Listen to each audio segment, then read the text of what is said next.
Montre que la présence d'aluminium peut entraîner des troubles neurologiques. Un collectif de malades vient d'entamer une grève de la faim. Ils interpellent le gouvernement et veulent faire pression sur les laboratoires. Alors pour bien comprendre leurs inquiétudes, nous avons rencontré un de ces malades, un jeune dont la vie a basculé il y a 2 ans et demi. Reportage Claudine Gilbert, Loïc Wex. Sa vie heureuse d'adolescent a été brisée net il y a 3 ans. Stanley n'a même plus la force d'aller au lycée.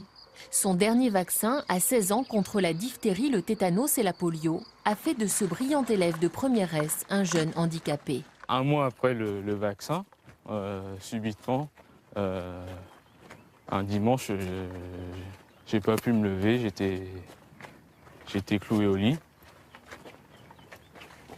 Et depuis, ça n'a pas changé, quoi. Tous les jours, je suis fatigué. C'est un épuisement très très important, quoi, qui m'handicape dans ma vie quotidienne, quoi. Tous les jours, c'est compliqué. Stanley souffre de myofascite à macrophages post-vaccinale, une maladie neurodégénérative incurable due à l'aluminium des vaccins. Elle provoque douleur, fatigue et perte de mémoire. C'est vrai que maintenant, il faut faire le deuil de l'enfant qu'on avait. Donc ça, c'était très dur. Je pense que je suis peut-être un peu dur avec lui. J'essaye toujours de le stimuler. Donc je n'arrive pas à avoir de réponse de sa part. C'est vrai que je sens que c'est pas possible. Les choses que j'ai fait, par exemple, il y a quelques jours, hier, je vais avoir du mal à m'en rappeler. C'est ça qui est... Les preuves scientifiques s'accumulent, confirmant les effets toxiques sur le cerveau de l'aluminium présent dans la quasi-totalité des vaccins. D'où cet appel de l'association des victimes. Elle demande que pour le vaccin obligatoire, le DTP, la version sans aluminium commercialisée jusqu'en 2008 soit remise sur le marché. Les personnes doivent pouvoir avoir le choix. Et si elles souhaitent bénéficier d'un DT polio sans aluminium, comme c'était le cas jusqu'en 2008, on doit pouvoir le remettre en circulation, d'autant que Mme Touraine s'y était engagée pendant la campagne présidentielle. Mais les fabricants n'auraient pas intérêt à remettre en vente le DT polio sans aluminium vendu 2 fois moins cher, selon cette spécialiste qui dénonce des conflits d'intérêts. Le problème majeur aussi auquel on doit faire face, c'est que le comité technique des vaccinations qui conseille le ministère et qui élabore la politique vaccinale, eh bien 13 membres sur 17 ont des liens d'intérêt avec l'industrie pharmaceutique. Comment voulez-vous que dans ces conditions, ils rendent des recommandations indépendantes au ministère de la Santé ?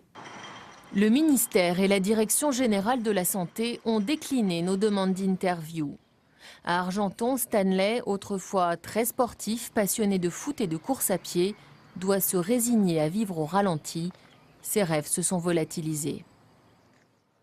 Claudine Gilbert, bonsoir. C'est vous qui avez travaillé sur ce sujet qui est forcément inquiétant pour les familles. Déjà, pourquoi mettons de l'aluminium dans les vaccins ? L'aluminium a commencé à être utilisé comme adjuvant dans les vaccins à la fin des années 20 pour en augmenter l'efficacité. Mais son usage a fortement augmenté dans les dernières décennies avec la multiplication des vaccinations. Et jusqu'en 2008, il y avait une alternative avec un vaccin obligatoire sans alu. La population était donc globalement moins exposée. Aujourd'hui, on n'a plus le choix. Alors, est-ce que scientifiquement, le danger de ces vaccins avec aluminium est prouvé ? Le lien entre l'aluminium vaccinal et la myofascite à macrophages a été établi scientifiquement il y a une quinzaine d'années en France et reconnu officiellement par le Conseil d'État. D'ailleurs, la toxicité de l'aluminium n'est pas contestée, il est surtout dangereux pour le cerveau, mais il a aussi un potentiel cancérigène et il peut perturber notre système hormonal. Alors, aujourd'hui en France, est-ce qu'on sait combien de personnes sont atteintes ? Officiellement non, car il n'existe aucun registre national de la maladie. Rien qu'à l'hôpital de Créteil, 620 patients ont été diagnostiqués. On ne sait pas pourquoi certains développent la maladie, mais les projections indiquent qu'une personne sur 3 souffrant de douleurs et de fatigue chronique en serait atteinte. En France, cela pourrait représenter plusieurs centaines de milliers de personnes.